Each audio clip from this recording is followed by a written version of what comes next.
Bonjour et bienvenue dans l'épisode 2 de notre série sur les crayons. La dernière fois, nous avions parlé des crayons graphite et des crayons permanents, mais aujourd'hui, ce sont les crayons aquarellables que nous mettons à l'honneur. C'est parti!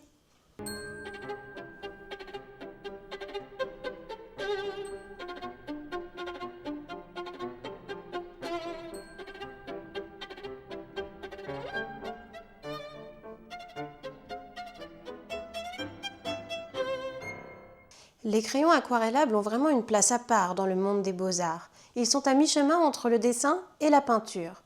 À sec, vous les utilisez comme des crayons de couleur classique. Vous faites des traits précis, des hachures, des détails.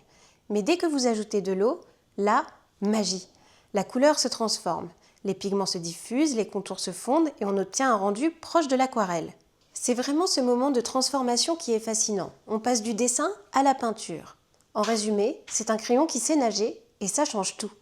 Le premier gros avantage, c'est leur polyvalence. Vous gardez la précision du crayon, vous contrôlez l'intensité avec la pression de la main, vous choisissez quand ajouter de l'eau ou pas. Et vous pouvez passer d'un rendu graphique à un rendu très pictural en quelques coups de pinceau. Autre point important, ils sont très rassurants, surtout si vous débutez en aquarelle. Pas besoin d'avoir peur du pinceau, votre dessin est déjà posé. Et puis ils sont hyper pratiques à transporter. Une boîte de crayons, un carnet, un pinceau à réservoir. Et vous pouvez peindre n'importe où, même dehors.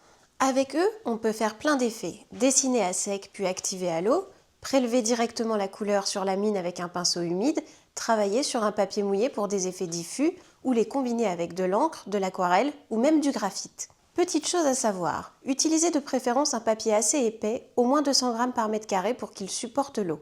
Et dernier point important, tous les crayons aquarellables n'ont pas la même concentration en pigments. Plus elle est élevée, plus les couleurs seront lumineuses.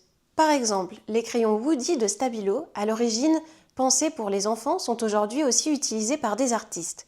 Leur mine est très pigmentée, très couvrante, et bonus, ils peuvent même s'utiliser sur du verre. Il existe énormément de coffrets différents, avec des caractéristiques variées. Solidité de la mine, intensité des couleurs, solubilité, bref, il y en a pour tous les niveaux. Mention spéciale aussi pour les Derwent Inktense, eux sont à base d'encre. Résultat, les couches ne se mélangent pas et les couleurs restent très intenses. Vous l'avez compris, le crayon aquarellable, c'est vraiment un outil de liberté. On a la précision du dessin et la magie de l'aquarelle. Vous retrouverez la liste des produits présentés en description sur notre site et en magasin. À très vite pour un prochain épisode et avant de partir, n'oubliez pas, un like, un abonnement, un partage, ça nous fait toujours très plaisir.